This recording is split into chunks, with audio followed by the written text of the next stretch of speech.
हम लोग पढ़ेंगे क्लास 10th का चैप्टर नंबर 14 जो कि प्रोबेबिलिटी है। और इस अगर हम बात करें तो इस बुक का जो है ये लास्ट चैप्टर है। ठीक है, ऑलरेडी जो है हम लोग 13 चैप्टर कंप्लीट कर चुके हैं। और चूंकि तुम लोग को पता है कि तुम लोग का एग्जाम जो है कितने तारीख से है, 17 तारीख से है। तो 17 तारीख से एग्जाम है, तो उसके हिसाब से जो है तैयारी भी करनी पड़ेगी। और हम लोग इसी कड़ी में लास्ट चैप्टर में पहुंचे हैं जिसका नाम क्या है, प्रोबेबिलिटी। ठीक है, देखो प्रोबेबिलिटी को जो है ना हिंदी में हम लोग क्या कहते हैं, इसको हिंदी में क्या बोलेंगे, मतलब संभावित बोल सकते हैं।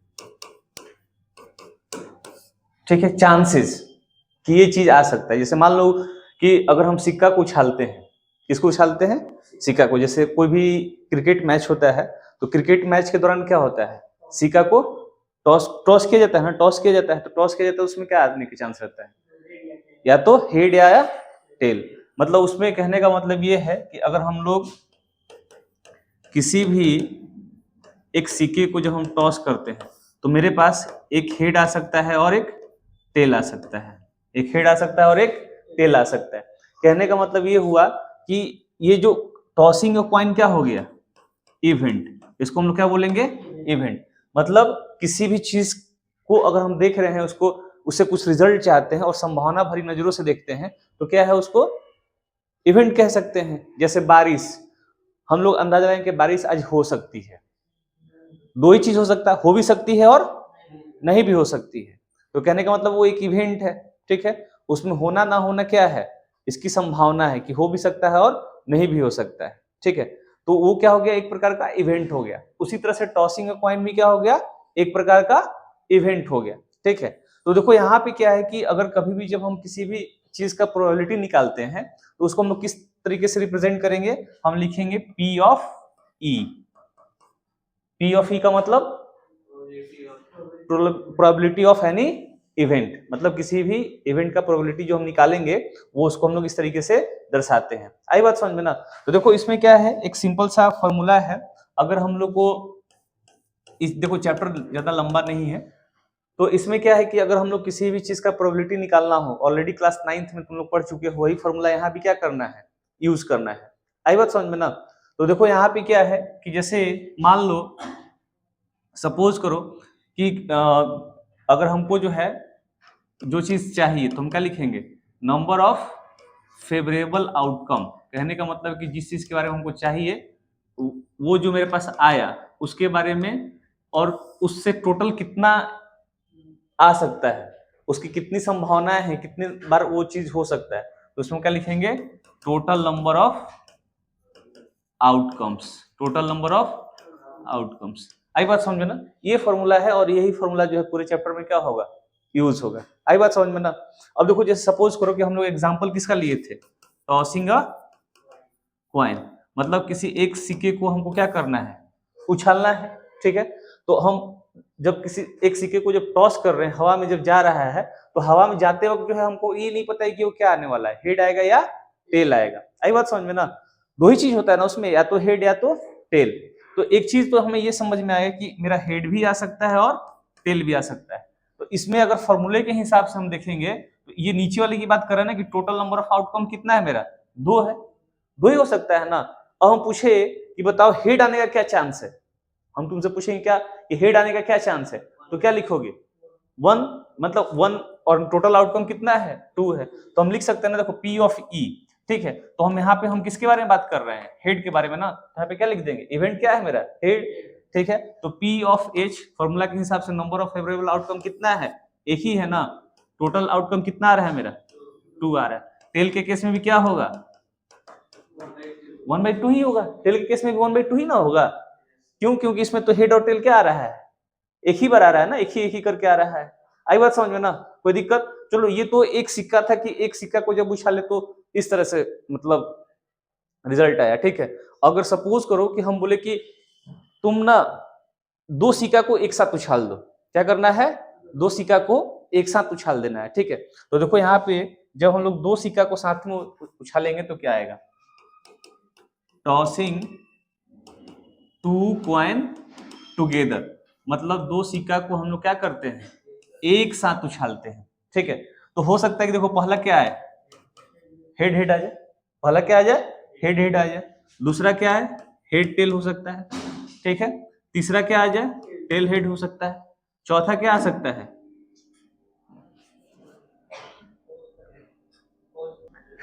तो देखो यहाँ पे क्या है कि हम लोग को जो है चौथा जो इसमें आउटकम हो सकता है कि क्या हो जाए, टेल हो जाए। आई बात समझ में ना। तो देखो अगर इसमें हम बात करें तो टोटल आउटकम्स कितने हैं मेरे पास, 4 हैं। टोटल आउटकम्स कितने हो गए मेरे पास, 4 हो गए। आई बात समझ में ना।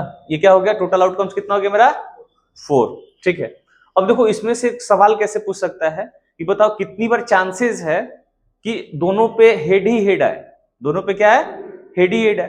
तो दोनों पे क्या चांस हो रहा है, एक बार।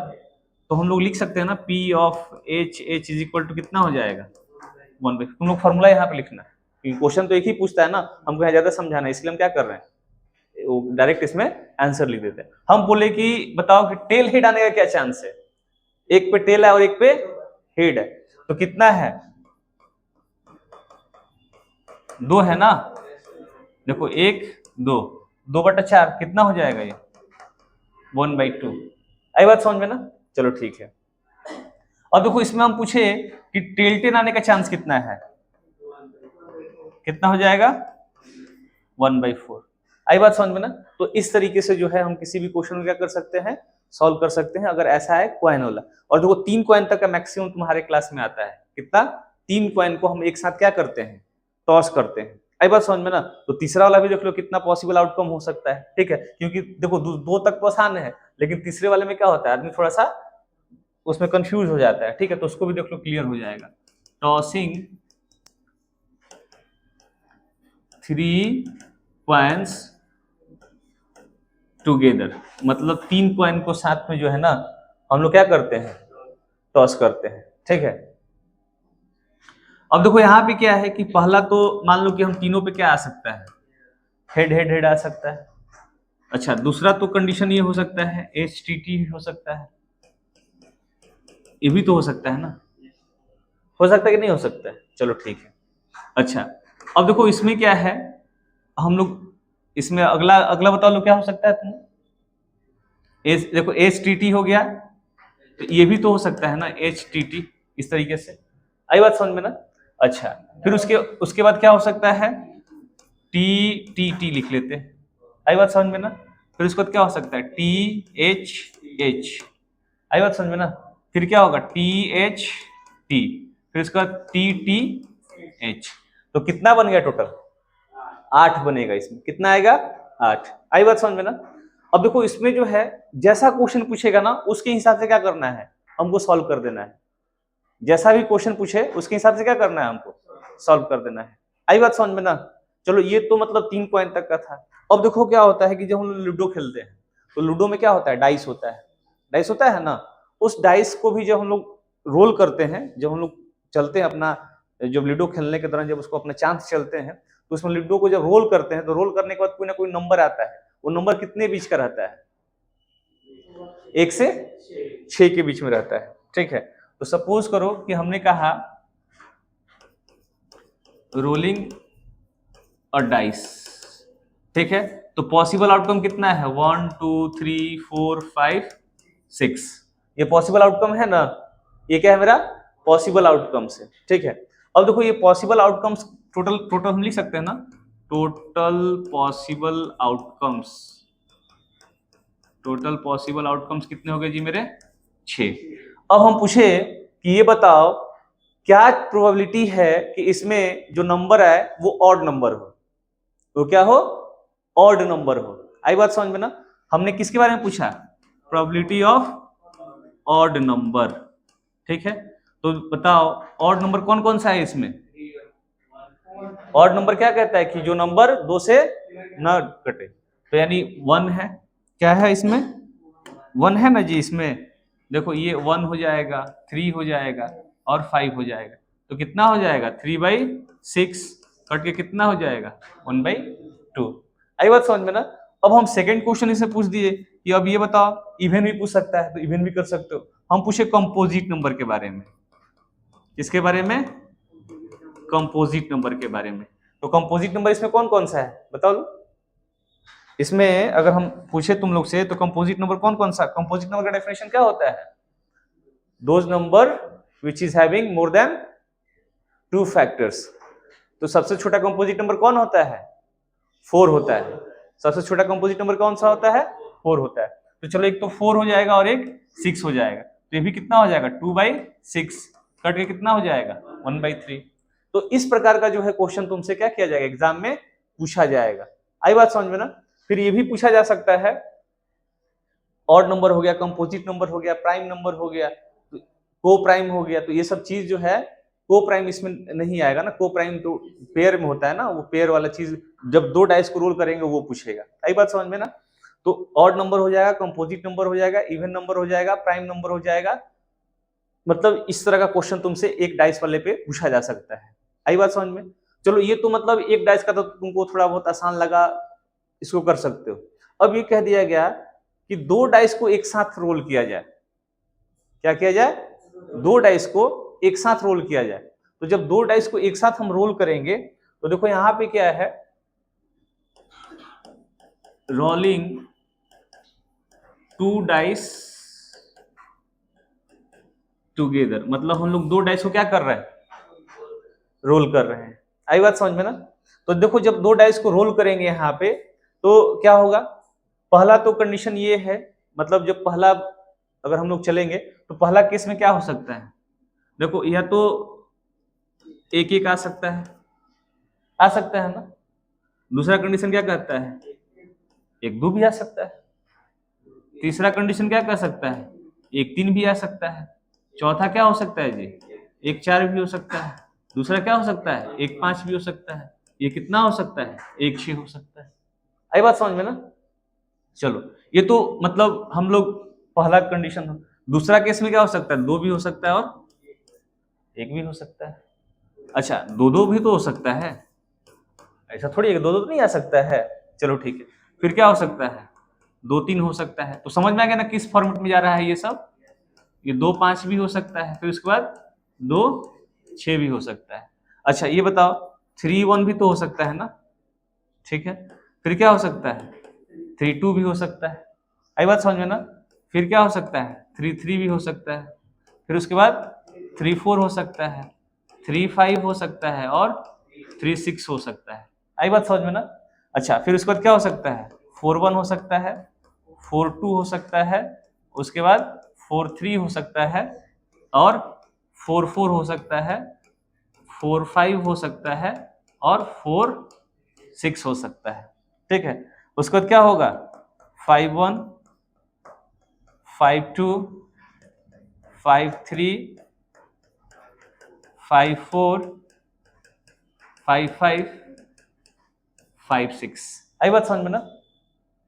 अच्छा 6 1 भी तो हो सकता है ना। फिर उसके बाद क्या होगा, 6 2 हो जाएगा, फिर 6 3 होगा, फिर 6 4 होगा, फिर क्या होगा 6 5 होगा और ये 6 6 होगा। तो तुम्हारे इवेंट, तुम्हारे अगर नजरिए से देखे तो कितना टोटल इवेंट हुआ इसमें है? 36 इवेंट हुआ, मतलब इवेंट नहीं, टोटल आउटकम कितना हुआ, 36 हुआ, 36 टोटल आउटकम्स हुआ इसका। तो अगर हम इसमें से पूछे कि ये बताओ क्या चांसेस है कि उसमें से जो प्रोबेबिलिटी है जिसपे सेम नंबर आना चाहिए, मतलब 1 1 है, 2 2 है, 3 3 है, 4 4 है, 5 5 है और 6 6 है, तो 6 बार हो जाएगा, तो 6/36, यानी हम लिख सकते हैं यहाँ पे प्रोबेबिलिटी ऑफ सेम नंबर का, मतलब same number on both dice, same number on both dice. तो टोटल कितना हो जाएगा इसमें, 6 बार में, देखो काउंट करोगे तो 6 बार नहीं होगा जी। एक तो यहाँ पे हो गया, एक यहाँ हो गया, एक यहाँ हो गया, फिर एक यहाँ पे है और एक यहाँ पे है और एक ये यहाँ पे है, तो ये 6 बार नहीं हो गया, तो 6 बाई कितना हो गया 36, तो कितना हो जाएगा कट के 1/6। अब देखो इसमें अलग अलग तरीके से क्वेश्चन पूछा जा सकता है, बनने के लिए बहुत सारा क्वेश्चन बन जाएगा, इसको अभी हम लोग प्रैक्टिस भी करेंगे। कैसे बन सकता है दूसरा क्वेश्चन, देखो ये पूछ सकता है ना कि ये बताओ इसमें मतलब जो मतलब कोई भी इसमें जो नंबर आ रहा है उसमें ना एक पे ऑड आना चाहिए, एक पे इवन आना चाहिए, ये भी तो क्वेश्चन बन सकता है ना। प्राइम नंबर कितना है, को प्राइम नंबर कितनी बार आ रहा है। तो इस तरह का क्वेश्चन तुमसे एग्जाम में क्या किया जा सकता है, पूछा जा सकता है। आई बात समझ में ना। तो देखो ये एग्जाम में जो है तुम मतलब 10th क्लास के एग्जाम में जो है 2 टाइप्स तक का आता है। सिक्का वाले में कितने तक का आएगा, 3 तरह का। सिक्का वाले में कितने तरह का आएगा, 3 तरह का। चलो ठीक है, अब तो ये समझ में आ गया होगा तुम लोगों को, कोई दिक्कत इस पे। अब देखो इसमें क्या है, अब बॉल्स पे आते हैं। किस पे आते हैं, बॉल्स पे। ठीक है, जैसे कहने का मतलब ये है कि सपोज करो ये एक बैग है, ठीक है, और ये भी क्या है, एक बैग है। आई बात समझ में ना। चलो एक ही बैग लेते हैं, पहले पहले क्या करते हैं हम लोग, एक ही बैग लेते हैं, ठीक ना। हमने कहा कि इस बैग के अंदर 4 रेड बॉल था। कितना था, 4 रेड बॉल है, ठीक है। फिर उसके बाद ब्लू जो है 3 है, ब्लू 3, इसको भी 4 ही ले लो, क्या करो 4 ही ले लो, ठीक है। फिर उसके बाद येलो कलर का जो है 2 बॉल था, ठीक है। अब देखो इसमें जो है हम ये तुमसे क्वेश्चन पूछे कि ये बताओ इसमें क्या चांस है कि येलो बॉल आए, क्या मतलब चांसेज है कि येलो बॉल आने का। तो देखो इसमें अगर तुम टोटल आउटकम देखोगे तो कितना है, 10 है ना। येलो बॉल कितनी बार है, 2 बार है। तो प्रोबेबिलिटी क्या हो सकता है येलो बॉल का, क्या हो सकता है 2/10 यानी 1/5। तो ऐसा क्वेश्चन बनेगा तो आसानी से बना सकते हो लोग ना, है ना आसानी है। इस तरह क्वेश्चन कोई भी आएगा तो आसानी से हमको लगता है तुम लोग का बन जाएगा, ठीक है। अब देखो उसमें क्या है कि इस प्रकार से बहुत सारे क्वेश्चन तुमसे पूछेंगे। एक और चीज है इसमें, जैसे हम लोग शुरू में जब लिए थे एक सिक्का वाला, तो एक सिक्का में जो है हेड आने का चांस कितना था 1/2 और टेल आने का चांस कितना था 1/2। देखो कभी भी किसी भी इवेंट के अंदर जो उसके जितने भी आउटकम्स होते हैं और जब उसकी हम प्रोबेबिलिटी निकालते हैं और उन सारे प्रोबेबिलिटी को हम जोड़ेंगे तो रिजल्ट कितना आना चाहिए, 1 आना चाहिए। कितना आना चाहिए, 1 आना चाहिए। जोड़ लो इसको, देखो कोई भी तुम प्रोबेबिलिटी अपने से ले लो और उसका जितना भी पॉसिबल आउटकम्स है और पॉसिबल प्रोबेबिलिटी निकाल रहे हो और सबको जोड़ोगे तो कितना आएगा उसका 1 आएगा, ठीक है। जैसे देखो इसी का अगर हम दोनों को जोड़ते हैं तो क्या आएगा 1/2 1/2, तो 2 और 2 कट के कितना हो गया 1 आया ना। एक फॉर्मूला यहां से लिख सकते हो, किसी एक इवेंट का प्रोबेबिलिटी प्लस दूसरे इवेंट का जो हम लोग प्रोबेबिलिटी निकाल रहे हैं, ठीक है, वो मिलके क्या आएगा 1 आएगा। आई बात समझ में ना। ये फॉर्मूला दूसरा फॉर्मूला है, ध्यान रखना। ये क्या है हम लोग का दूसरा फॉर्मूला है, ये बुक में दिया हुआ है, सब टेंशन नहीं लेना है, आराम से बना सकते हो लोग। क्लियर है सबको ना, कोई दिक्कत, पक्का। चलो ठीक है, चलो देखो इसमें जो है ना अभी हम लोग जैसे अभी हम लोग बैग वाले में मतलब पढ़े ना बॉल्स के बारे में, ठीक है। अभी हम लोग किसके बारे में पढ़ेंगे, कार्ड्स के बारे में। किसके बारे में पढ़ेंगे, कार्ड्स के बारे में, ठीक है। तो देखो यहाँ पे क्या है कि कार्ड समझते हो ना, जिससे लोग ताश खेलता है, ताश की जो पत्ती होती है, ठीक है, उसके बारे में हम लोग बात करेंगे। तो कार्ड जो होता है कितने प्रकार का होता है, पहले अगर रंग के आधार पर देखें तो 2 ही होता है। रंग के आधार पर कितना होता है, 2 होता है। एक ब्लैक होता है, दूसरा रेड होता है, ठीक है। और देखो ब्लैक के अंदर भी क्या होता है, 2 होता है, स्पेड और क्लब। टोटल संख्या कितना होता है 13, ठीक है। देखो ये जो है इस तरह का दिखेगा, नहीं होता पत्ती की तरह दिखता है, ठीक है। और ये थोड़ा सा पेड़ टाइप का दिखेगा, ठीक है। और रेड में भी क्या होता है, हार्ट मतलब दिल 13, ठीक है। डायमंड कितना 13, ठीक है। अब देखो ये इसमें जो है 13 ये हो गया, 13 चौका 52, टोटल 52 कार्ड्स हो गया। अब इन सब में 13 में जैसे ये 13 है, तो इस 13 के अंदर क्या होगा पता है, इसके अंदर जो है ना 2 प्रकार का कार्ड होता है, फेस कार्ड होता है और डिजिट कार्ड। फेस कार्ड और डिजिट कार्ड। देखो फेस कार्ड जो है ना ये होता है किंग, क्वीन, एस और जैक। आई बात समझ में ना। तो देखो इसमें जो है एक के अंदर कितना हो जाएगा 4, इसके अंदर कितना हो जाएगा 4। आई बात समझ में ना। फिर इसके अंदर क्लब के अंदर भी कितना होगा 4, हार्ट के अंदर कितना हो जाएगा, डायमंड के अंदर कितना हो जाएगा, यानी सब में कितना है 4। तो डिजिट कार्ड कितना बचेगा उसमें 9 ना, 1 मिनट की डिजिट का कितना बचेगा? अरे टोटल 13 था, 13 में से 4। चलो देखो इसमें ये समझ में आया, मतलब 4 फेस कार्ड सब में होता है, मतलब 13 है तो 13 में से 4 क्या होगा? फेस कार्ड होगा। आई बात समझ में ना? क्लब में भी 4 होगा, हार्ट में भी 4 होगा, डायमंड में भी 4 होगा। जो डिजिट होता है वो सब में कितना होगा? 9 हो जाएगा। तो टोटल 4 तरह का है, तो टोटल कितना हो जाएगा? 36 हो जाएगा ना। और ये कितना होगा? 16 हो जाएगा ना। तो 36 से 16 जोड़ोगे तो कितना आ जाएगा? 52 हो जाएगा ना। आई बात समझ में? तो क्लियर हुआ ये सब कार्ड के बारे में, किसी को दिक्कत नहीं ना है? और तुमसे मान लो क्वेश्चन पूछा कि what is the probability of getting black cards, तो कितना हो जाएगा? ब्लैक कार्ड का पूछा है तो 26/52 यानी 1/2। और देखो प्रोबेबिलिटी ऑफ रेड कार्ड्स तो भी कितना होगा? 26/52 यानी 1/2। दोनों को जोड़ोगे तो कितना आएगा? 1। वो हम लोग कंडीशन सेटिस्फाई कर रहा है कि नहीं कर रहा है? कर रहा है ना। तो कहीं ना कहीं जो है देखो ये इसमें हर प्रोबेबिलिटी में कितना आएगा? वो 1 ही आएगा। बात समझ में आ गया ना? क्लियर है सबको? किसी प्रकार का दिक्कत, कोई समस्या? तो इस पे जो है हमारा पूरा चैप्टर क्या हो गया? ये समाप्त हो गया। कुछ क्वेश्चन है, क्वेश्चन को क्या करना है तुम्हें खुद से करना है, और नहीं समझ में आता है तो फिर बताएंगे हम। आई बात समझ में ना? तो चलो आज के इस वीडियो में बस इतना ही। थैंक यू, जय हिंद।